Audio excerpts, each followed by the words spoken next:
नमस्कार मंडळी. अशा पद्धतीने तुम्ही जर कारलं बनवलं ना तर कोणाला कळणार देखील नाही की ती कारल्याची भाजी आहे. कडूपणा तर कुठल्या कुठं निघून जातो. तसंही कारल्याची भाजी म्हटलं की मोठी माणसं सुद्धा खायला नाही म्हणतात. मुलं तर लांबच राहिली. पण आज आपण ना एक सिक्रेट मसाला तयार करून अजिबात कडू न होणारं कारलं बनवतोय. मोठेच काय पण मुलं देखील मागून मागून खातील. रेसिपी आवडल्यास एक लाईक नक्की करा. चला तर मग वेळ न घालवता लगेचच रेसिपीला सुरुवात करूया.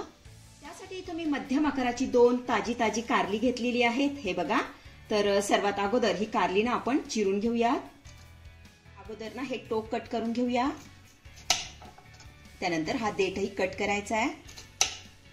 त्यानंतर हे कारलं आपल्याला मधोमध चिरून घ्यायचं आहे. हे बघा. त्यानंतर यामधल्या आपण बिया काढून घेऊया. हे बघा, अशा पद्धतीने बिया आपण यामधल्या काढून घेऊया.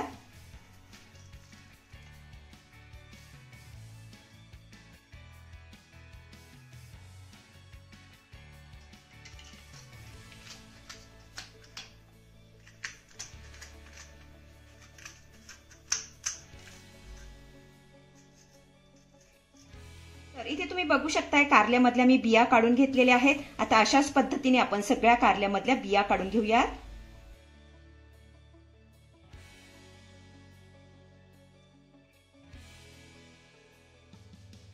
तर इथे मी कारल्यामधल्या बिया काढून घेतल्या. आता ही कारली ना आपण बारीक चिरून घेऊया.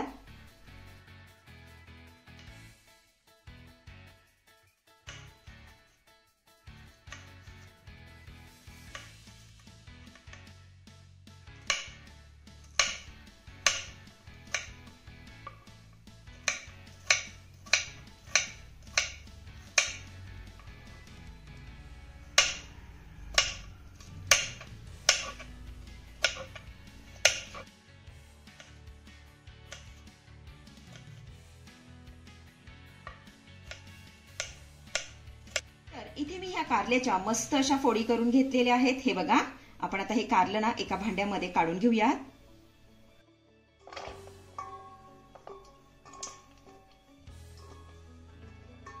कारलं आपल्या भांड्यामध्ये काढून झाल्यानंतर यामध्ये आपल्याला 1 चमचाभर मीठ घालायचंय. आता हे मीठ ना कारल्याला मस्त असं चोळून लावून घ्यायचंय. हे बघा, छान असं लावून घेऊया.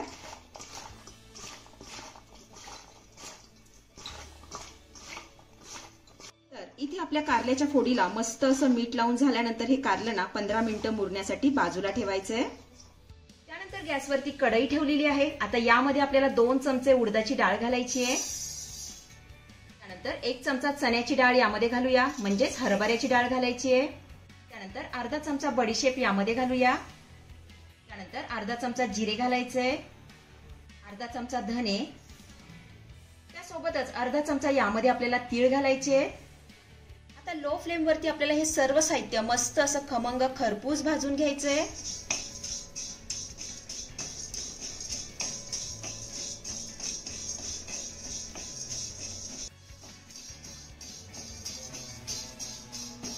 तर इथे आपलं सर्व साहित्य मस्त असं खमंग खरपूस भाजून झालेलं आहे. आपण आता हे काढून घेऊया आणि थंड होण्यासाठी थोडा वेळ बाजूला ठेवूया.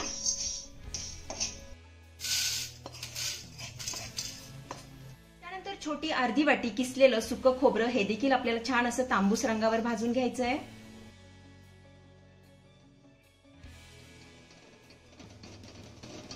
तर इथे आपलं खोबरंही मस्त असं तांबूस रंगावर भाजून झालेलं आहे. आता हे देखील काढून घेतेय आणि थंड होण्यासाठी थोडा वेळ बाजूला ठेवतेय.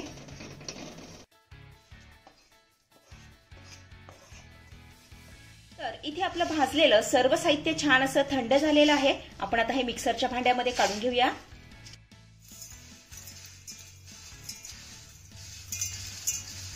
त्यानंतर यामध्ये आपण ना 2 चमचे भाजलेले शेंगदाणे घालूया. त्यानंतर अर्धा चमचा लाल तिखट यामध्ये घालायचंय. सोबतच अर्धा चमचा काश्मीरी लाल मिरची पावडर यामध्ये घालूया. आता ह्या सर्व साहित्याची आपल्याला मस्त अशी बारीक पावडर करून घ्यायची आहे. तर इथे तुम्ही बघू शकता आपल्या सर्व साहित्याची मस्त अशी बारीक पावडर करून झालेली आहे. हे बघा. तर आपला हा स्पेशल मसाला बनवून तयार झालेला आहे. थोड्या वेळासाठी आपण हा बाजूला ठेवूया.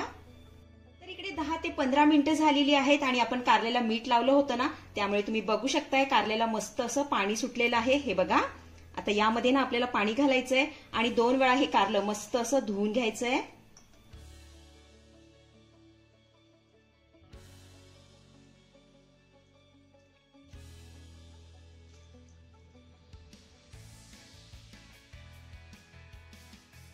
तर इथे हे कारलं मी 2 पाण्याने स्वच्छ धुवून घट्ट पिळून घेतलेलं आहे. हे बघा, आपण आता हे थोड्या वेळासाठी बाजूला ठेवूया. त्यानंतर गॅसवरती मी पुन्हा कढई ठेवलेली आहे. आता यामध्ये घालूया 2 चमचे तेल. त्यानंतर यामध्ये घालूया अर्धा चमचा मोहरी. त्यानंतर 5 ते 6 लसूण पाकळ्या ठेचून घेतलेल्या आहेत, यामध्ये घालूया. सोबतच थोडासा कढीपत्ता यामध्ये घालूया. त्यानंतर हा लसूण आपल्याला हलक्या सोनेरी रंगावरती परतून घ्यायचा आहे.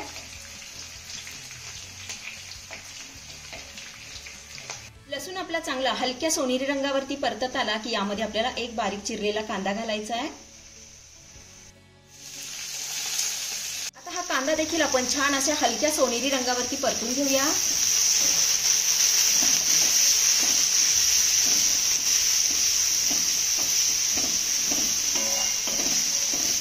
कांदा आपला चांगला परतून झाला की यामध्ये घालूया पाव चमचा हळद. चांगली मिक्स करून घेऊया.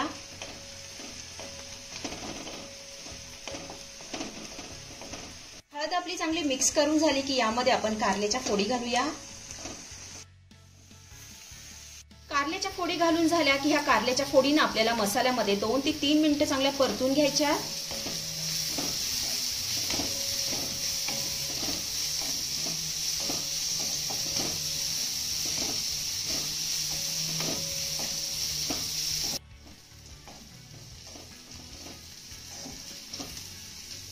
तर इथे आपल्या कारल्याच्या फोडी मस्त अशा परतून झाल्यानंतर यामध्ये ना आपल्याला 2 ते 3 चमचे पाणी घालायचंय.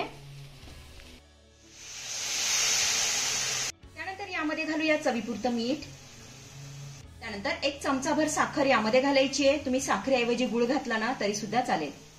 त्यानंतर हे सर्व साहित्य चांगलं मिक्स करून घेऊया.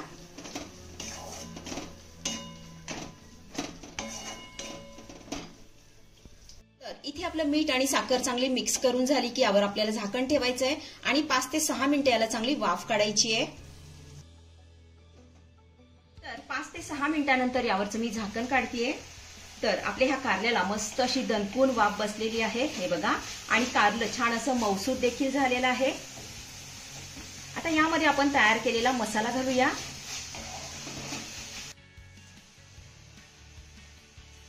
मसाला घातल्यानंतर हे कारलं ना आपल्याला पुन्हा 2 ते 3 मिनिटं चांगलं परतून घ्यायचं आहे.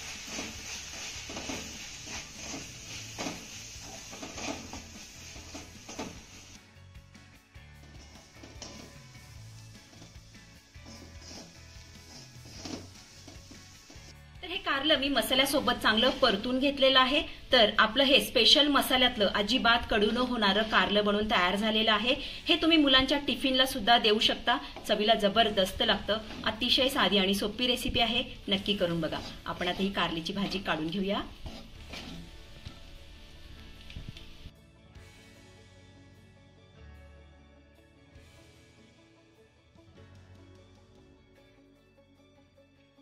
तर मंडळी, आजची रेसिपी तुम्हाला कशी वाटली, आवडली असेल तर मला कमेंट करून सांगायला अजिबात विसरू नका. आणि हो, सर्वात महत्त्वाचं म्हणजे खाली असलेलं सबस्क्राईबचं बटन दाबून शेजारीच असलेलं घंटीचं बटन दाबून ऑलवर क्लिक करा, जेणेकरून येणाऱ्या माझ्या नवनवीन रेसिपींचं नोटिफिकेशन सर्वात आधी तुम्हाला दिसेल. धन्यवाद.